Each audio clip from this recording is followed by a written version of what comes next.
وعباد الرحمن الذين يمشون على الأرض هونا وعباد الرحمن الذين يمشون على الأرض هونا রহমানের বান্দা যারা, আল্লাহর বান্দা, প্রকৃত বান্দা যারা, এরা জমিনের মধ্যে চলাফেরা করে নম্রভাবে ভদ্রভাবে।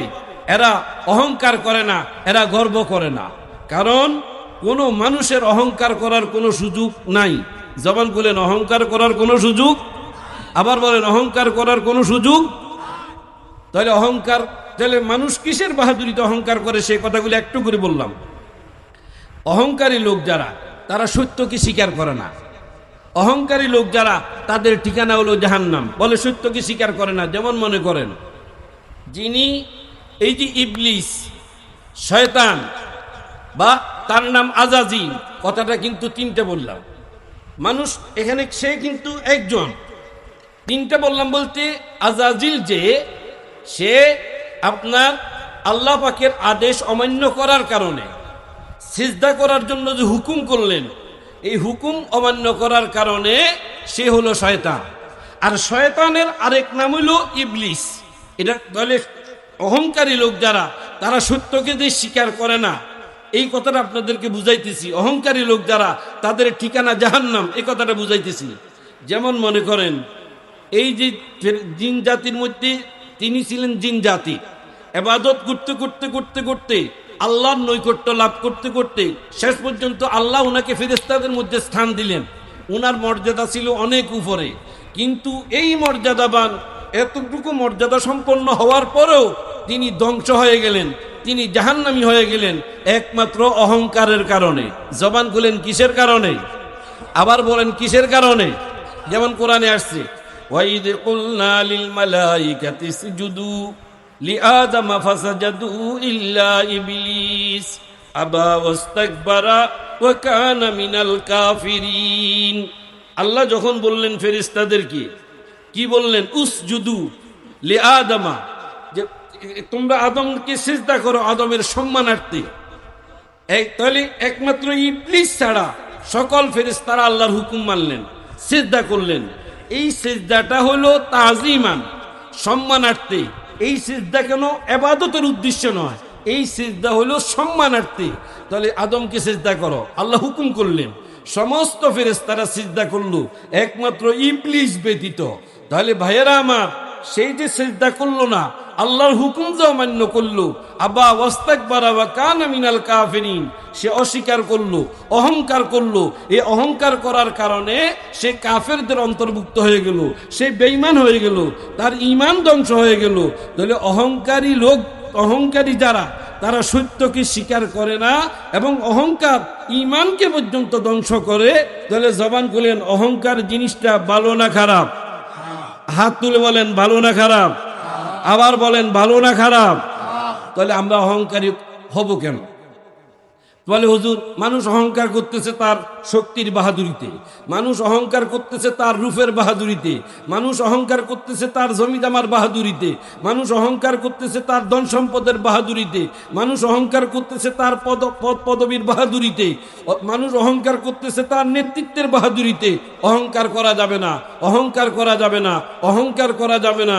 কেননা যারা অহংকারী, তাদের ঠিকানা হলো জাহান্নাম। জবান খুলেন, তাদের ঠিকানা কি?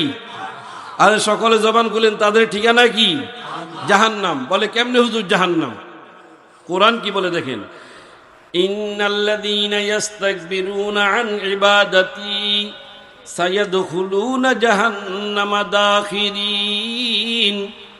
ভাইরা আমার, এই আয়াত প্রমাণ করে নিশ্চয়ই যারা অহংকার করে আমার ইবাদত থেকে ফিরে থাকবে। ভাইরা আমার, কোরআন প্রমাণ করে এই সকল অহংকারী লোক যারা সায়াদখুলুনা জাহান্নামা দাখিরিন, অচিরেই তারা লাঞ্ছনাদায়ক অবস্থায় জাহান্নামের মধ্যে প্রবেশ করবে। তাহলে এতে বোঝা গেল অহংকারী লোক যারা, তাদের ঠিকানা হলো জাহান্নাম, তাদের ঠিকানা জাহান্নাম, তাদের ঠিকানা জাহান্নাম। ভাইয়েরা আমার, কোরআন কি বলে দেখেন, ওয়াশকুরুলি ওয়ালা তাকফুরুন। আল্লাহ বলেন, আমি আল্লাহর দেওয়া নিয়ামতে তোমরা শুকরিয়া আদায় করো, নাশকরি করিও না, শুকরিয়া আদায় করো। জবান করলেন শুকরিয়া আদায়। শব্দটা উস্কুরু, যে তোমরা শুকরিয়া কি করো, আদায় করো। এবার আপনি আসেন কোরআন কি বলে দেখেন, ইয়া আইয়ুহাল্লাযীনা আমানু যকুরু নি'মাতাল্লাহি আলাইকুম উযকুরু। তাহলে আমার তাফসীরের মধ্যে আছে উশকুরু, হে ঈমানদারেরা আমি আল্লাহর দেওয়া নিয়ামতের তোমরা শুকরিয়া আদায় করো। আমি আল্লাহর দেওয়া নিয়ামতের শুকরিয়া আদায় করো, শুকরিয়া আদায় করো। ভাইয়েরা আমার, এখন আপনি আসেন, আল্লাহর দেওয়া নিয়ামত পাইয়া এগুলা নিয়ে অহংকার করা যাবে না, শুকরিয়া আদায় করা লাগবে, শুকরিয়া আদায় করা লাগবে, শুকরিয়া আদায় করা লাগবে। এখন আপনি আসেন, শুকরিয়া আদায় কিভাবে করবেন? শুকরিয়া আদায় কিভাবে করবেন? আপনি একটা হলো গুণকীর্তনের মাধ্যমে, কথাটা বুঝেন। শুকরিয়া আদায়ের মাধ্যম দুইটা, একটা হলো গুণকীর্তন। গুণকীর্তন মানে আল্লাহ আমারে অনেক নিয়ামত দিছি। আমি এক সময় কি ছিলাম, আমি এক সময় দেখা গেছে 3 বেলা ভাত খাইতে পারতাম না। এখন আমি আল্লাহ দিলে অনেক জমির মালিক, অনেক টাকার মালিক, অনেক কিছুর মালিক। আল্লাহ আমাকে অনেক কিছু দিছে। একটা হলো গুণকীর্তনের মাধ্যমে শুকরিয়া আদায় করা, অর্থাৎ আলহামদুলিল্লাহ বলা। জবান খুলেন কি বলা? আরে জবান খুলেন কি বলা? আবার আরেকটা হলো শুকরিয়া আদায়, এটা হলো আল্লাহর হুকুম মানা। জবান খুলেন, কার হুকুম? আরে জবান খুলে না, কার হুকুম? আল্লাহর নাম নিতে মন চায় কি চায় না? আবার বলেন, চায় কি চায় না? এটা প্রকৃত ঈমানদার যারা, তারা আল্লাহকে খুব বেশি ভালোবাসে, আল্লাহর নাম নেওয়াটা তারা খুব বেশি পছন্দ করে। কোরআনের মধ্যে আছে, ওয়াল্লাযীনা আমানু আশাদ্দু হুব্বাল লিল্লাহ। ঈমানদাররা আল্লাহকে খুব বেশি ভালোবাসে, আল্লাহর নাম নিতে তাদের কাছে ভালো লাগে। ভাইয়েরা আমার, শুকরিয়া আদায় করবেন এক গুণকীর্তনের মাধ্যমে, আরেক শুকরিয়া আদায় করবেন আল্লাহ পাকের হুকুম মানা, আল্লাহ পাকের হুকুম মানা। কিন্তু দেখা গেছে আল্লাহর হুকুম আপনি মানেন না, নামাজ পড়েন না, রোজা রাখেন না, তারপরে হজ আদায় করেন না, কোরআন তেলাওয়াত করেন না, জিকির আজকার করেন না, কিন্তু মুখে মুখে শুধু আলহামদুলিল্লাহ আলহামদুলিল্লাহ বলতেছেন। ভাইয়েরা আমার, শুধু আলহামদুলিল্লাহ বললে হবে না, আল্লাহর হুকুমটা মানতে হবে। কথাটা বুঝেন? কোনো মানুষ আছে দেখা যায় অনেক সম্পদের মালিক হইল, একসময় গরিব ছিল, এখন সে কথায় কথায় বলতেছে আমাকে আল্লাহ অনেক ধন সম্পদ দিছে, আলহামদুলিল্লাহ আলহামদুলিল্লাহ বলে। কিন্তু এই লোকটা হজ, তার উপরে হজ ফরজ, হজের ফরজ আদায় করে না। এই লোকটার উপরে জাকাত দেওয়া ফরজ, কিন্তু সে জাকাত দেয় না। এইরকম খবিশ আমাদের দেশে, জবান খুলেন, আসেনি না নাই? এমনি মুখে মুখে আলহামদুলিল্লাহ, আল্লাহর হুকুম মানে না। মুখে মুখে কি আলহামদুলিল্লাহ, আল্লাহর হুকুম কি? আরে জবান খুলেন, আল্লাহর হুকুম কি? মানে হেতের উপরে হজ ফরজ, হেতে হজ আদায় করে না। হেতের উপরে জাকাত দেওয়া ফরজ, হেতে জাকাত দেয় না। তো এইটা উদাহরণ দিয়ে বুঝাইতেছি। আল্লাহর এক প্রিয় বান্দা রাস্তা দিয়ে যাইতেছে, আল্লাহর এক প্রিয় বান্দা রাস্তা দিয়ে যাইতেছে। তো একটা ঘর দেখলেন, ঘরের সামনে একজন মানুষ বসা। লোকটাকে, এই লোকটা আল্লাহর প্রিয় বান্দা, আল্লাহর ওলি, উনাকে দেখি সালাম দিলেন। উনি সালামের জবাব দিলেন। সালামের জবাব দিয়া বলতেছেন যে, সালামের জবাব দিয়ে বলতেছেন যে তোমার চেহারাটা মলিন কেন? তোমার চেহারাটা মলিন কেন? সে বলতেছে যে হুজুর, আমার চেহারাটা মলিন হওয়ার কারণ হলো এই যে একটা কুকুরের বাচ্চা দেখা যায়। কথাটা বুঝেন, আমার আলোচনার সাথে কথাটা কি আসছে তা আপনি আলোচনাটা বুঝতে সহজ হইব। ও বলল হুজুর, একটা কুকুরের বাচ্চা দেখা যায়। ওই লোকটা আল্লাহর ওলিকে বললেন, তো কি হয়েছে? এই কুকুরের বাচ্চা তার খাওয়ার অভাবে, খাদ্যের অভাবে সে মারা যাইতেছে। এই কুকুরটাকে আমি খুব বেশি ভালোবাসি, লোকটা বলে। এখন এটাতে ক্ষুধায় মারা যাইতেছে, এই জন্য আমার মনটা খারাপ, এই জন্যই আমি এই কানতে আছি, চোখের পানি পড়তে আছে যে কুত্তাটা ক্ষুধায় মারা যাইতেছে, কুত্তাটাকে আমি খুব বেশি মায়া করি। তখন আল্লাহর ওলি বললেন, তাহলে খাওয়ার খাদ্য দেওয়ার কোনো সুযোগ কি নাই? এরপরে সে চুপ হয়ে গেল। আল্লাহর ওলি তার ঘরের দিকে তাকাইলেন। ঘরের দিকে তাকাইয়া দেখেন ঘরের দেয়ালের মধ্যে একটা ব্যাগ দেখা যায় ঝুলতেছে। তখন বললেন, এই ব্যাগটা কার? ওই যে লোকটা কুত্তার জন্য ফেরেশানি করতেছে, কানতে আছে, কুত্তাটা ক্ষুধায় মারা যাইতেছে, এই জন্য কুত্তাটারে সে ভালোবাসে, ওই লোকটার প্রশ্ন করলেন, এই ব্যাগটা কার দেয়ালের মধ্যে? ব্যাগটা আমার। ব্যাগের মধ্যে কি আছে? ব্যাগের মধ্যে রুটি আছে। কি আছে? আরে জবান খুলেন, কি আছে? রুটি আছে। তো আল্লাহর ওলি বলতেছে, যেই কুত্তারে তুমি এত বেশি মায়া করো, ক্ষুধার তাড়নায় মারা যাইতেছে, তুমি তার জন্য ফেরেশানির মধ্যে আছো, তার জন্য তুমি কাঁদতে আছো, তো তুমি তোমার এখানে যে রুটি আছে ব্যাগের মধ্যে, তো তুমি তার রুটি দিলে তো সারে। কথা ঠিক নেই? আরে জবান খুলেন, কথা ঠিক নেই? রুটি দিলে তো সারে। তখন এই লোকটা বলে, হুজুর, রুটি কিনতে টাকা লাগে। রুটি কিনতে কি লাগে? চোখের পানি ভালাইতে কোনো টাকা লাগে না। চোখের পানি ভালাইতে কি লাগে না? তাহলে বোঝা গেল লোকটা কি বখিল, লোকটা কি এইরকম বখিল, এরকম খবিশ আমার দেশে জবান খুলেন আসেনি না নাই? যারা গরিব ছিল, অনেক ধন সম্পদের মালিক হইল, এখন হেতে হজ আদায় করে না, হেতে আল্লাহর হুকুম মানে না, মালের জাকাতও দেয় না, আল্লাহর হুকুম মানে না, মালের জাকাত দেয় না, আল্লাহর হুকুম মানে না, হজও করে না, এমনি মুখে মুখে খালি আলহামদুলিল্লাহ আলহামদুলিল্লাহ। ভাইয়েরা আমার, প্রকৃত শুকর আদায়কারী হলো ওই ব্যক্তি, যেই ব্যক্তি আল্লাহর হুকুম মানে, যেই ব্যক্তি আল্লাহর হুকুম মানে নাফরমানি করে না, যে ব্যক্তি আল্লাহ পাকের অবাধ্য হয় না, সে হলো প্রকৃত শুকর আদায়কারী। জবান খোলেন, কথা ঠিক কিনা? এরপরে ভাইয়েরা আমার, আল্লাহর হুকুম যত বেশি মানবেন তত বেশি সওয়াব হবে। আল্লাহর হুকুম যত বেশি মানবেন আল্লাহ তত বেশি খুশি হবে। আল্লাহর হুকুম মানাটাই হলো প্রকৃত শুকরিয়া আদায়। তাহলে আল্লাহর হুকুম যত বেশি মানবেন তত বেশি সওয়াব হবে। আল্লাহর হুকুম যত বেশি মানবেন আল্লাহ তত বেশি খুশি হবে। খুশি হইয়া আল্লাহ আপনাকে নিয়ামত বাড়াইয়া দিবেন। তো এই যে নিয়ামত বাড়াই দিবেন, এটা আল্লাহর ঘোষণা। আল্লাহ বলেন, লাইন শাকারতুম লাযীদান্নাকুম ওয়া লাইন কাফারতুম ইন্না আযাবী লাশাদীদ। আল্লাহ বলেন, হে আমার বান্দারা, আমি আল্লাহর দেওয়া নিয়ামতের শুকরিয়া যদি তোমরা আদায় করো, আমি আল্লাহ কথা দিলাম তোমাদেরকে আরো বাড়াইয়া দিব। জবান খুলে আরো কি করবো? বাড়াইয়া দিব।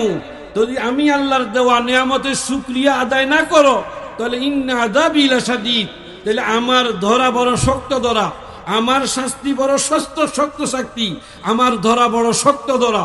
অতএব নিয়ামতের শুকরিয়া আদায় করলে আল্লাহ আমাদেরকে বাড়াইয়া দিবেন। নিয়ামতের শুকরিয়া আদায় করবেন, আলহামদুলিল্লাহ বলেন, ঠিক আছে, কিন্তু আল্লাহর হুকুম মানতে হবে। জবান খুলেন, কার হুকুম? আরো আস্তে কোন, কার হুকুম? আরো জোরে বলেন, কার হুকুম? তাহলে আমরা নিয়ামত পাইয়া অহংকার কেন করতেছি? আমরা কেন গর্ব করতেছি? আমরা কেন বাহাদুরি করতেছি? অহংকারী লোক যারা, তাদের ঠিকানা হলো জাহান্নাম, তাদের ঠিকানা জাহান্নাম, তাদের ঠিকানা জাহান্নাম। রাসূল কি বলেন দেখেন, লা ইয়াদখুলুল জান্নাতা আহাদুন ফি কলবিহি মিসলু হাববাতিন মিন খারদালিন মিন কিবরিন। লা ইয়াদখুলুল জান্নাতা আহাদুন ফি কলবিহি মিসলু হাববাতিন মিন খারদালিন মিন কিবরিন। রাসূল বলেন, যার অন্তরের মধ্যে জাররা পরিমাণ অহংকার থাকবে, যার অন্তরের মধ্যে রায় পরিমাণ অহংকার থাকবে, সে জান্নাতে প্রবেশ করতে পারবে না। যার অন্তরের মধ্যে জাররা পরিমাণ অহংকার থাকবে, যার অন্তরের মধ্যে রায় পরিমাণ অহংকার থাকবে, যার অন্তরের মধ্যে সামান্যতম পরিমাণ অহংকার থাকবে, রাসূল বলেন সে জান্নাতে প্রবেশ করতে পারবে না। সামান্যতম অহংকার যার অন্তরের মধ্যে থাকবে, তাহলে এতে বোঝা গেল ভাইয়েরা আমার, অহংকারী লোক যারা, তাদের ঠিকানা জাহান্নাম। প্রকৃত মুমিন যারা, তারা অহংকারী হবে না, তাদের মধ্যে কোনো বড়াই থাকবে না, তারা অহংকার মুক্ত থাকবে। যেমন হযরত ওমর ফারুক রাদিয়াল্লাহু তাআলা আনহুর জীবনে থেকে বুঝাইলাম ও কতটুকু অহংকার মুক্ত ছিলেন। জীবনের মধ্যে ওনাদের কাছে কোনো অহংকারই ছিল না। তাহলে অহংকার মুক্ত জীবন, এটা হলো জান্নাতি লোকদের গুণ। আর অহংকার যুক্ত জীবন, এটা হলো জাহান্নামী লোকদের গুণ। তাহলে আমরা অহংকারী হব না। জবান খুলেন, কথা ঠিক কিনা? হাত তুলে বলেন আমরা অহংকারী হব, আর বলেন আমরা অহংকারী হব, আবার বলেন আমরা অহংকারী হব না। মানুষ কিসের বাহাদুরিতে অহংকার করে? অহংকার এটা কার গুণ? এটা ফেরাউনের গুণ। অহংকার এটা কার গুণ? এটা নমরুদের গুণ। অহংকার এটা কার গুণ? এটা কারুনের গুণ। তাহলে কারুন কি জাহান্নামী? জবান খুলেন, কারুন কি? নমরুদ কি জাহান্নামী? ফেরাউন কি জাহান্নামী? তাহলে এটা তো জাহান্নামী লোকদের গুণ, অহংকার। যেমন আল্লাহর দেওয়া শক্তি পাইয়া শুকরিয়া আদায় করতে হবে। যেমন মনে করেন ফেরাউন আল্লাহর দেওয়া শক্তি পাইয়া, আল্লাহর দেওয়া শক্তি পাইয়া ফেরাউন নিজের খোদা পর্যন্ত দাবি করছিল। জবান খুলেন, কথা ঠিক কিনা? কোরআনের মধ্যে আসছে ক্বালা ফিরআউনু আনা রাব্বুকুমুল আ'লা। ফেরাউন বলল আমি তোমাদের সবচেয়ে বড় খোদা। বলেন না নাউজুবিল্লাহ। অথচ ফেরাউনের এই শক্তি, ফেরাউনকে এই শক্তি, ক্ষমতার শক্তি, সম্পদের শক্তি, গায়ের শক্তি, ক্ষমতার শক্তি, জবান খুলেন, ফেরাউনকে দিল কে? আরো আস্তে বলেন, দিল কে? আরো জোরে বলেন, দিল কে? তাহলে ফেরাউন এই শক্তি ক্ষমতা পাইয়া নিজের খোদা পর্যন্ত দাবি করছে। ভণ্ড। জবান খুলেন কি? তাহলে এই যে ভণ্ডামিগুলা করলো, ফেরাউন একটা ভণ্ড। ফেরাউন কি? অহংকার এটা ফেরাউনের স্বভাব, অহংকার এটা নমরুদের স্বভাব, অহংকার এটা কারুনের স্বভাব, অহংকার এটা জাহান্নামী লোকদের স্বভাব। যেমন ফেরাউনের ভণ্ডামির একটা ছোট্ট চিত্র আপনার সামনে তুলে ধরি, অল্প, এই সামান্য 2-3 মিনিট। যেমন দেখেন ভাইরা আমার, মিশরের একটা অঞ্চলের মধ্যে অনেক দিন বৃষ্টি হয় না।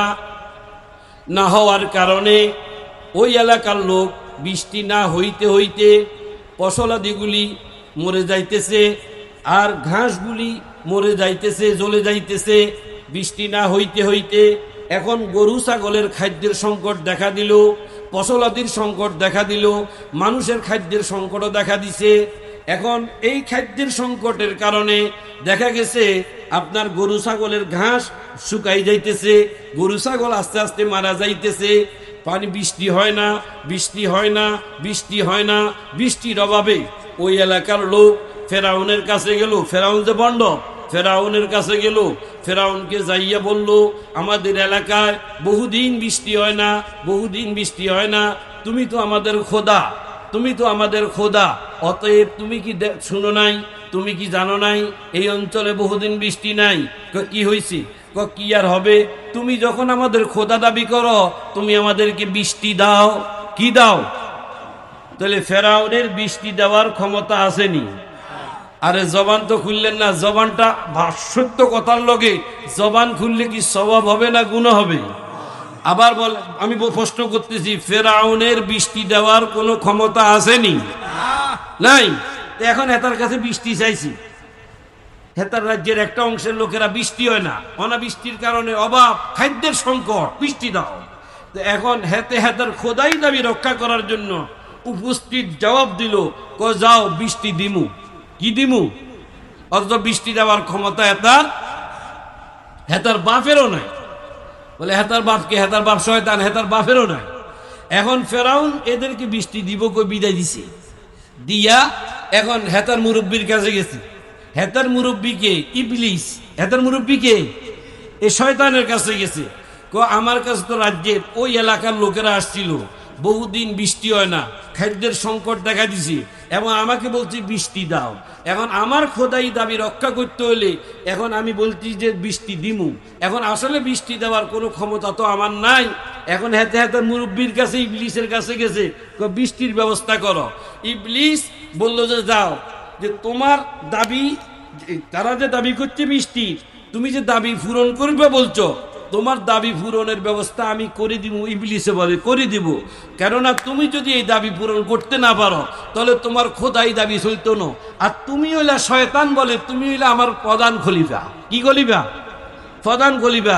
তোমারে ঠিক রাখতে হইব। তো তোমারে ঠিক রাখতে হইলে এখন আমি বৃষ্টির ব্যবস্থা করে দিব। ফেরাউন এবারে জিন শয়তান যেগুলি আছে সকলকে নিয়ে বসতে, জিন শয়তানদেরকে নিয়ে বসতে, বসার পরে পরামর্শের মাধ্যমে সিদ্ধান্ত নিল, আগামী দিন ওই এলাকায় তোমরা সবাই যাইবা, যাইয়া উপরে উঠবা, উপরে উড়ি ঠিক সেই এলাকাতে সবাই এক সমানে পেশাব করা শুরু করবে। কি করা? পেশাব। দেখেন বন্ডামি। এবারে বেগুন সেই এলাকায় যাই, সেই সময় যাই পেশাব করা শুরু করছে। পেশাব যখন পড়তে আসে এই জিনগুলি, তখন সেই এলাকার মানুষের কইতে আছে ফেরাউন বৃষ্টি দিতে আছে। ফেরাউন কি দের? বৃষ্টি দের। বন্ডামি। দেখা গেছে পেশাব যখন করলো, পেশাবের মধ্যে কি দুর্গন্ধ আসেনি না নাই? আরে আসতে কর, দুর্গন্ধ আসেনি না নাই? এই পেশাব যখন পড়ছে, এখন তারা তো তাৎক্ষণিক বুঝে না, যত সময় যায় তত দুর্গন্ধ বাড়ে, তত দুর্গন্ধ কি বাড়তে আছে। এখন তারা অসহ্য হয়ে গেছে। আবার এই পেশাবের পানিগুলি যত সময় যাইতে আছে, এতদিন তো বৃষ্টির অভাবে আপনার গাছের পাতাগুলি লাল লাল হয়ে গেছে, এরপরে ঘাস পাতাগুলি আপনার লাল লাল হয়ে গেছে, ঘাস টাস। এখন এই বৃষ্টির কারণে আরো দ্রুত এগুলো তুই পেশাব, এগুলো কি এই গাছের পাতাগুন ব্যাগ শুকাই ফড়ি যাইতে আছে, আর ঘাস যা আছে এগুলি একেবারে মরি শেষ, মরি শেষ। কথা বুঝছেন? তাহলে এখন বুঝেন খাদ্যের সংকটটা কি এখন এই বৃষ্টির দ্বারা, এই ভণ্ডামির দ্বারা বাড়লো না কমলো? আর বাড়ছে। বৃষ্টির দ্বারা কি বাড়ছে? খাদ্যের সংকটটা কি বাড়ছে? খাদ্যের সংকটটা কি বাড়ছে? এখন তারা ফেরাউনের কাছে দল বান্ধি গেল, কি কেন আসছো? আপনি কি বৃষ্টি দিছেন? আমার গো জন্মের পরে তো এরকম বৃষ্টি আর দেখি না। বৃষ্টি হয়েছে তার মধ্যে কত শান্তি। বৃষ্টি হলো ঘাস পাতাগুলি সবুজ হয়ে সুন্দরভাবে সতেজভাবে এগুলা পাতা ছাড়ি দিল, উঠলো। এখন এটা কি বৃষ্টি? এই বৃষ্টির লগে লগে গাছের পাতাগুলিও শেষ, লতা পাতাও শেষ। এখন খাদ্য, গরু ছাগলের খাদ্যের সংকটও বাড়ি গেল, আমাদের খাদ্যের সংকটও বাড়ি গেল, এবং সমানে মারা যাইতে আছে। এই কি বৃষ্টি? তখন এই ফেরাউন করলো কি? তাদের অভিযোগটা শোনার পরে সে আবার গেল তাদের মুরব্বীর কাছে, ইবলিসের কাছে। তুমি কি বৃষ্টি দিলা? আমি কি বৃষ্টি দিছি? এই বৃষ্টির দ্বারা তো গাছ পাতা যা আছে লতা সব মরে গেছে, গাছের পাতাগুলিও সব শুকাই পড়ে গেছে, এখন খাদ্যের সংকট তো বাড়ি গেছে, তুমি কি বৃষ্টি দিলা? আমি যে বৃষ্টি দিছি এটা ঠিক আছে। ইবলিসে এটা কি আছে? তুই খোদা যেমন, ফেরাউন্ডে বলে তুই খোদা যেমন, ফেরাউন্ডে ইবলিসে কয় তুমি খোদা যেমন, তোমার বৃষ্টিও তেমন। কথা বুঝেন না? খোদা যেমন বৃষ্টিও কি? তাহলে ভাইয়েরা আমার, অহংকার এটা ফেরাউনের স্বভাব, এই ভণ্ডের স্বভাব। অহংকার এটা নমরুদের স্বভাব, অহংকার এটা কারুরের স্বভাব। প্রকৃত মুমিন যারা, তারা অহংকারী হইতে পারে না, অহংকারী হইতে পারে না, অহংকারী হইতে পারে না। প্রকৃত মুমিন যারা, তারা হবে বিনয়ী। প্রকৃত মুমিন যারা, তারা হবে ভদ্র। প্রকৃত মুমিন যারা, তারা হবে নম্র। তাদের জীবনের কথাবার্তা, উঠা বসা চলাফেরার মধ্যে সৌন্দর্য থাকবে। এই শিক্ষাগুলি আমাদেরকে দিলেন কে? সাইয়্যিদুল আম্বিয়া মুহাম্মদুর রাসূলুল্লাহ